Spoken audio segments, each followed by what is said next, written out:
রাস্তায় যারা ঘন্টার পর ঘন্টা জ্যামে আটকে থাকেন তারা বোঝেন এর যন্ত্রণা। এ সময় অনেককেই আক্ষেপ করে বলতে শোনা যায়, আহা যদি উড়ে যেতে পারতাম তাহলে কতই না ভালো হতো।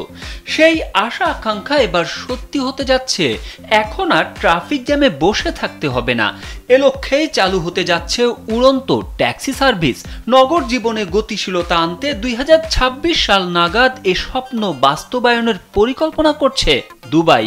প্রতিটি এয়ার ট্যাক্সিতে একজন পাইলট সহ 4 জন যাত্রী এবং লাগেজ পরিবহনের ব্যবস্থা থাকবে। এক টানা 200 কিলোমিটার রেঞ্জ এবং ঘন্টায় 300 কিলোমিটার গতিসীমা থাকবে এয়ার ট্যাক্সিতে। সংবাদ মাধ্যম গালফ নিউজের প্রতিবেদনে খবর প্রকাশ করা হয়। এতে বলা হয়, মার্কিন যুক্তরাষ্ট্র ভিত্তিক জবি এভিয়েশন সফলভাবে পূর্ণমাত্রার পরীক্ষামূলক ফ্লাইট সম্পন্ন করেছে। প্রতিষ্ঠানটি আগামী 6 বছরের জন্য দুবাইয়ে এয়ার ট্যাক্সি পরিচালনার একচেটিয়া অধিকার পেয়েছে। জবির তৈরি ইভিটিওএল বিমানগুলো পুরোপুরি বৈদ্যুতিক ও পরিবেশ বান্ধব।